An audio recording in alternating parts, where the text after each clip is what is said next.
Hey guys, what's up? This week we're talking about the London Marathon, what its cancellation means for you, what the cancellation means for me. But before that, I need to go out and do a run, so let's get stuck in.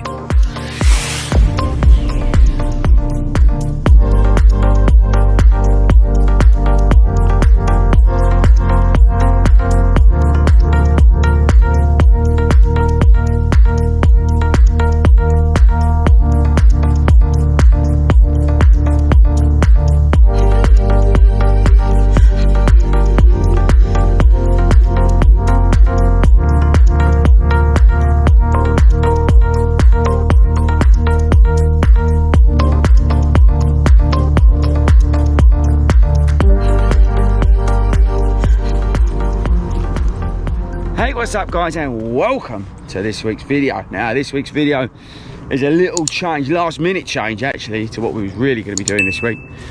And I'm out here with my assistant because it's really warm in the UK, getting an early morning walk in.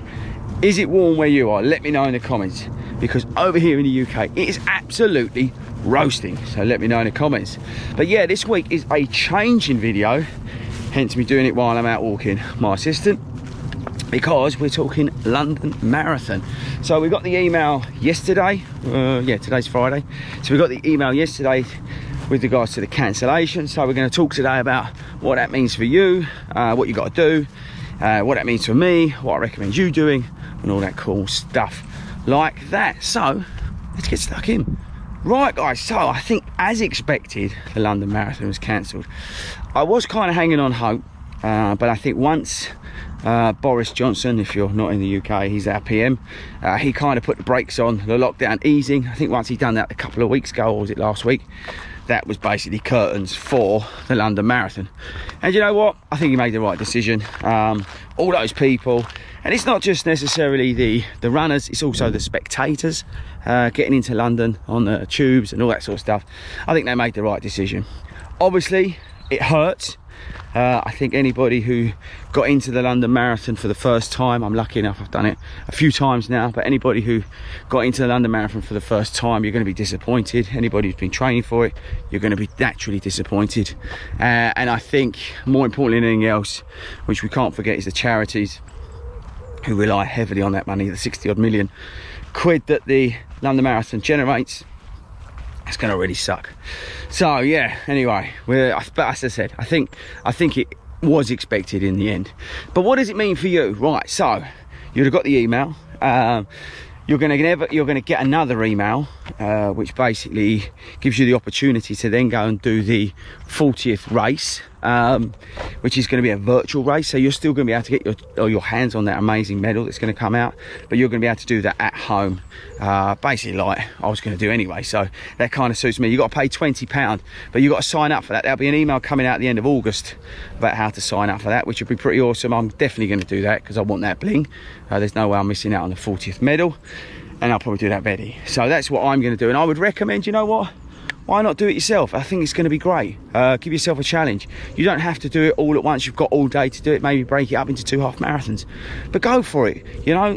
Give yourself something to focus. It can be really disappointing when this stuff gets cancelled, but I think it's worth... Oh, hold tight. Here he comes. Look. Good boy. It can be really disappointing, but to give yourself something else to focus on, I think is really important.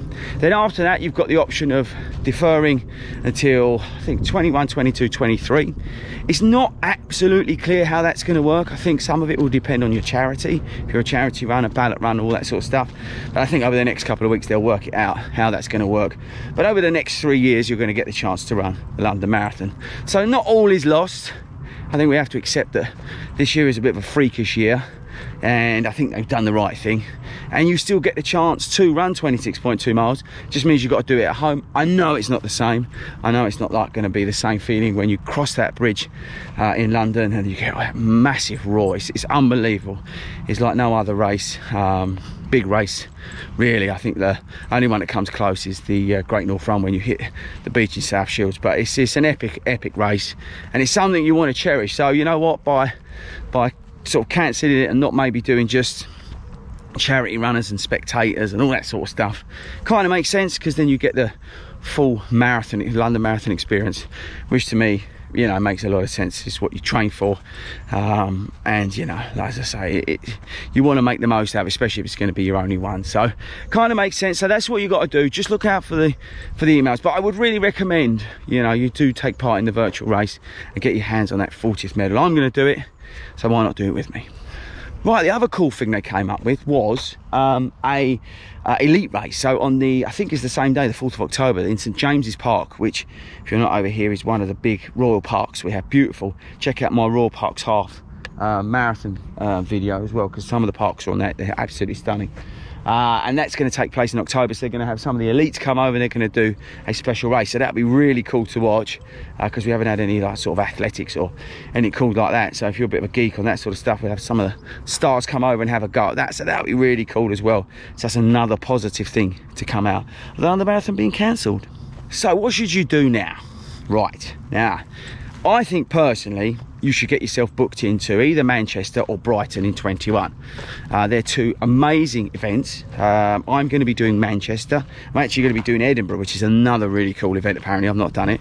So I would really recommend that you get yourself signed up for something early doors, excuse me, in 2021. So you've got something to focus on next year. So, because what can happen is you think, oh, what am I going to do now, kind of thing, and you can lose focus, and all that training that you've started, all that base that you've built, you lose it. So get yourself over to like Manchester or Brighton or a closer one to you. I know there's one in Southampton, and there's loads of cool events, other cool marathons, but get yourself booked something for 2021. I can really recommend it. It's going to be awesome, because later on in the year, I've seen some of the events have started up, smaller events, to sort of test all the new protocols in terms of COVID and all that sort of stuff.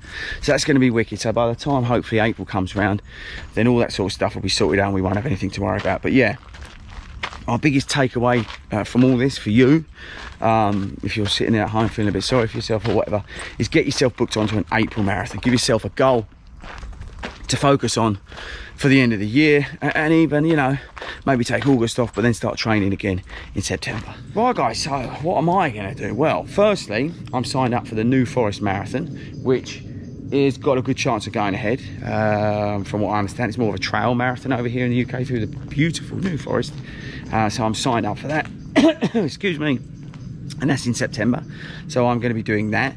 And then I've got, well, I was meant to be doing Amsterdam, but what I'm going to do, I'm going to move Amsterdam till next year, and then I'm going to defer London until April 22, because I've got Manchester next year, I've got Edinburgh next year, and then I've got Amsterdam. So for me, I want to focus on those, and then, because I'm lucky enough, I've done London before, I'm then going to go and do London in April 22. So then I've got something to do in 2022. So it's kind of cool actually the way it's worked out. It gives you the chance to do loads of different stuff. So that's what I'm going to be doing. I think that's the right thing for me in terms of scheduling and all that sort of stuff. I've got, at the end of the year, I've got the what's it called, the Olympic Park Half, with the awesome guys that run through and all that sort of stuff. So there's loads to look forward to, but like I said before, get something booked up. So there you go guys, that's this week's video. A bit of a lastminute.com thing. I needed to get it done because I wanted to talk to you about London. But yeah, there's my thoughts. That's what I'm doing. That's what you need to do. But just most important thing is just have fun. Get out there, keep running, get yourself signed up for something. And yeah, but I'll catch you guys next week. We'll talk about this in a little bit more detail probably, because I'd have had a little bit more time to digest it as well. But have a great week. Enjoy the sun. Be safe out there while you're running, because it is really hot. And I'll catch you guys next week.